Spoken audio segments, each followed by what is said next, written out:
So my first question is how to remain fit and fine every time. हमारा day जो start होता है तब तो एनर्जेटिक फील करते हैं, लेकिन जब आफ्टर आफ्टरनून सो थोड़ा एनर्जी लेवल लाइक ओके थक गए ज्यादा ऐसी फीलिंग आती है. कभी सोचा है, कभी पूछा है अपने आप से ऐसा क्यों होता है, उसके पीछे क्या रीजन है? मे बी एक्सरसाइज नहीं करती हूँ इसके लिए. I think you are absolutely right. अगर आप सुबह सिर्फ एक्सरसाइज करना शुरू कर देना अराउंड हाफ एन आवर, तो आप देखेंगे आपके एनर्जी लेवल्स में बहुत बड़ा डिफरेंस आ जाएगा।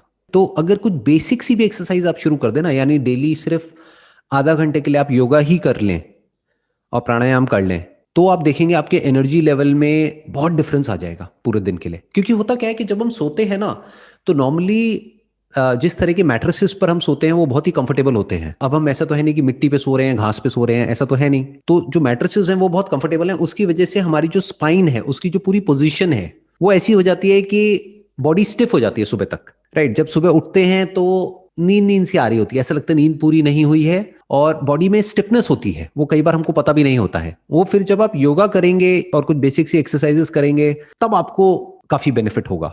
I have 8 o'clock timing for job, so वो एक्सरसाइज का शेड्यूल फिक्स नहीं हो पाता है.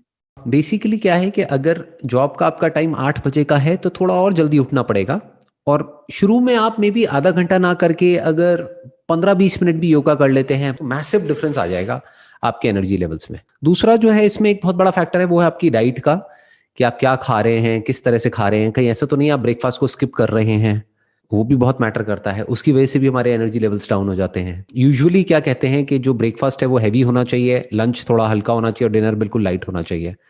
हम इसको उल्टा कर देते हैं। तो एक डाइट का एक बहुत बड़ा रोल है, एक एक्सरसाइज का बहुत बड़ा रोल है, और ओवरऑल जिस तरह से आप सोचते हो उसका बहुत बड़ा रोल है। और एक और जो बहुत बड़ा फैक्टर है जो हर कोई मिस करता है almost, that is 1/3 of your life is spent on your mattress. मतलब सोते हुए वो टाइम निकलता है तो मैट्रेस के ऊपर हम ध्यान ही नहीं देते हैं। लोगों को आप देखोगे उनके पास गाड़ी होगी बढ़िया से बढ़िया, 10 लाख की 20 लाख की गाड़ी है, मैट्रेस है 5,000 रुपए का। तो वो एक बहुत इंपॉर्टेंट फैक्टर है जिसको हमको ध्यान में रखना है कि 8 घंटे हम बिताते हैं अपने मैट्रेस पे, तो दैट हैज टू बी सच के उससे हम सुबह जब उठें तो एनर्जाइज फील करें। तो मैट्रेस को थोड़ा ढंग से चूज करिए जो कि आपकी बैक के लिए, स्पाइन के लिए अच्छा है। थोड़ा अगर उसमें आप इन्वेस्ट कर भी रहे हैं तो that's overall good for your health. उससे भी आप देखेंगे काफी फर्क आएगा आपकी एनर्जी लेवल्स में। क्योंकि अगर रात को नींद अच्छी आती है ना तो अगला दिन हमारा पूरा अच्छा निकलता है। तो ये तीनों चीजें हैं जो बहुत इंपॉर्टेंट है, that is your sleep, your diet and your exercise. ये 3 चीजों को आप ध्यान रखेंगे तो एनर्जी लेवल्स में बहुत मेजर डिफरेंसेस आएंगे। How can one avoid street food or canned food? For example मैं ग्रोसरी करने जाती हूँ, उसके पहले डिसाइड करती हूँ कि हेल्दी ऑप्शंस रखती हूँ, फिर वहां पे जाके कुछ अनसन चीजें देखती हूँ तो पहले वही वहां पे ही हाथ जाता है और वही ज्यादातर लेके आती हूँ. चाहे इंसान हो चाहे जानवर हो, सभी में एक प्रॉब्लम है छोटी सी। वो क्या है कि जो भी जिसका खाना है, यानी जो जिसको पसंद है, वो जैसे ही हमको दिखता है या उसकी स्मेल आती है तो हमारे मुंह में सलाइवा बनने लग जाता है, जैसे बोलते हैं ना, मुंह में पानी आने लग जाता है। फिर हमारी जो ब्रेन है वो कुछ ऐसे केमिकल्स रिलीज करती है कि हम चाह करके भी अपने आप को रोक नहीं पाते हैं। तो इसका सोल्यूशन क्या है? ऐसी चीजें देखो ही मत। यानी there is no need to go to a grocery store for that matter. आज की डेट में तो वैसे ही सब कुछ ऑनलाइन है। तो ऑनलाइन पहले से ही सिलेक्ट करके रखो कि मुझे ये चाहिए, ये नहीं चाहिए। पहले से ही प्री ऑर्डर करके रखो और प्री स्टॉक करके रखो जो हेल्दी है। आप ऐसी जगह जाओगे जहां पर आपको पता है कि वो आपकी वीकनेस है, आप बार बार उसको देखोगे तो आपका मन करेगा कि बार बार मैं वो ही खाऊं। आप बार बार घूम फिर के फिर वहीं पहुंच जाओगे। तो इसका बेस्ट सोल्यूशन क्या है कि ऐसी चीजों को देखो ही मत। जैसे बोलते नहीं है, कहावत है कि जिस रास्ते जाना नहीं है उस तरफ देखना ही क्यों है। वो ही आप ऑर्डर करिए ऑनलाइन, और उसको भी आप री ऑर्डर कर सकते हैं। मतलब you don't have to search for it again and again, क्योंकि जब सर्च करेंगे जा करके आप ऑनलाइन किसी भी वेबसाइट पे तो फिर कुछ आने लग जाएगा, फिर आपका मन करेगा चलिए ये भी मंगा लेती हूँ, ये भी ये भी ये भी, फिर वो एक ट्रैप बन जाता है। तो बेसिकली आपको क्या करना है, एक अपना एक लिस्ट बना लीजिए कि ये चीजें मुझे खानी है और ये नहीं खानी है। तो जो खानी है उसको आप एक बार ऑर्डर कर देंगे, अब वो आपके ऑर्डर्स में आ गया है। तो ऑर्डर्स में जाइए, वहां से जाके री ऑर्डर कर दीजिए। फास्ट भी हो जाएगा, जल्दी भी हो जाएगा, और इधर उधर दिमाग भी नहीं जाएगा, ना ऑनलाइन ना offline. Definitely I can try. So आपकी एक वीडियो में बताया था कि पहले आप मोटे हुआ करते थे, फिर एक एग्जाम्पल दिया था कि chewing food 32 times one byte, तो उससे ही काफी डिफरेंस है और आप अच्छा फील करने लगे। तो क्या वो चूइंग 32 टाइम्स उससे बॉडी वेट गेन होता है? उससे बॉडी वेट गेन नहीं होता है। आप ये कह सकते हैं ना तो गेन होता है ना लूज होता है। उससे बेसिकली हमारा मेटाबॉलिज्म ठीक हो जाता है, खाना प्रॉपरली डाइजेस्ट होता है।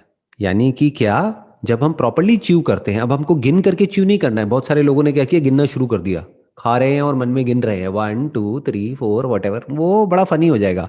आप किसी के साथ में हो, कहीं पे डिनर कर रहे हो, तो अगर कोई आपका बॉयफ्रेंड है या गर्लफ्रेंड है, वो तो छोड़ के भाग जाएगा या भाग जाएगी वट एवर। वो कहेंगे ये पागल है, ये पता नहीं क्या करता रहता है, क्या करती रहती है, वट एवर। तो इसका मतलब क्या है कि आपको धीरे खाना है, प्रॉपरली पहले जुगाली करनी है मुंह में। जैसे गाय भैंसों को आपने देखा होगा, वो जुगाली करती हैं काफी देर तक, फिर खाती हैं। You should give time to your meal, क्योंकि अल्टीमेटली जो भी आप काम कर रहे हो, कर क्यों रहे हो? खाने पीने के लिए और जिंदा रहने के लिए। जिंदा कैसे रहोगे खाने पीने के लिए?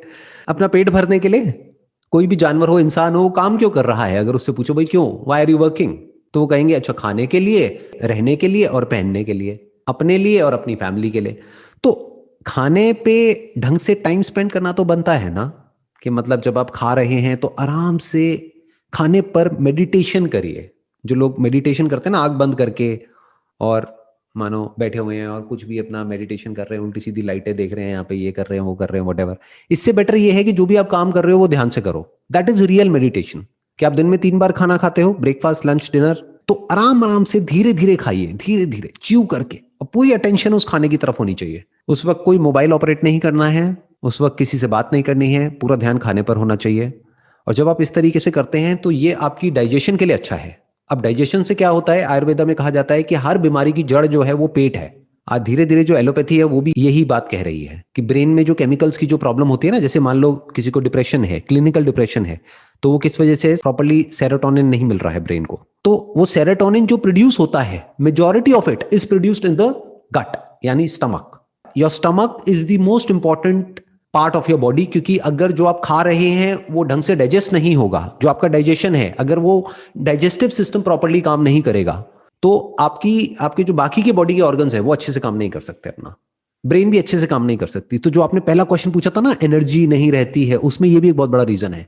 हम क्या करते हैं, हम कुछ भी जंक फूड उठाया और खाया और निगल लिया उसको। जैसे कि कोई अजगर है, उसने निगल लिया है, तो हमको पेट में जा करके इकट्ठा हो गया है, और फिर हमको आलसी फील हो रहा है, मतलब वी आर फीलिंग लेजी। तो बेसिकली खाने को जो डाइजेस्ट करने का काम है वो पेट में नहीं होता है, वो मुंह में ही शुरू हो जाता है। यानी जिस वक्त आप चबा रहे हैं ना खाने को, तो उस वक्त जो भी उस खाने को डाइजेस्ट करने के लिए जो एंजाइम्स जरूरी हैं, जो भी केमिकल जरूरी है, जो सलाइवा जरूरी है, वो मुंह में ही डाइजेस्ट हो चुका है आधा। तो बाकी आधा काम पेट में होगा। पूरा काम आपने पेट को दे दिया तो गड़बड़ हो जाएगी। मतलब digestion 50% is in your mouth and 50% is in your stomach.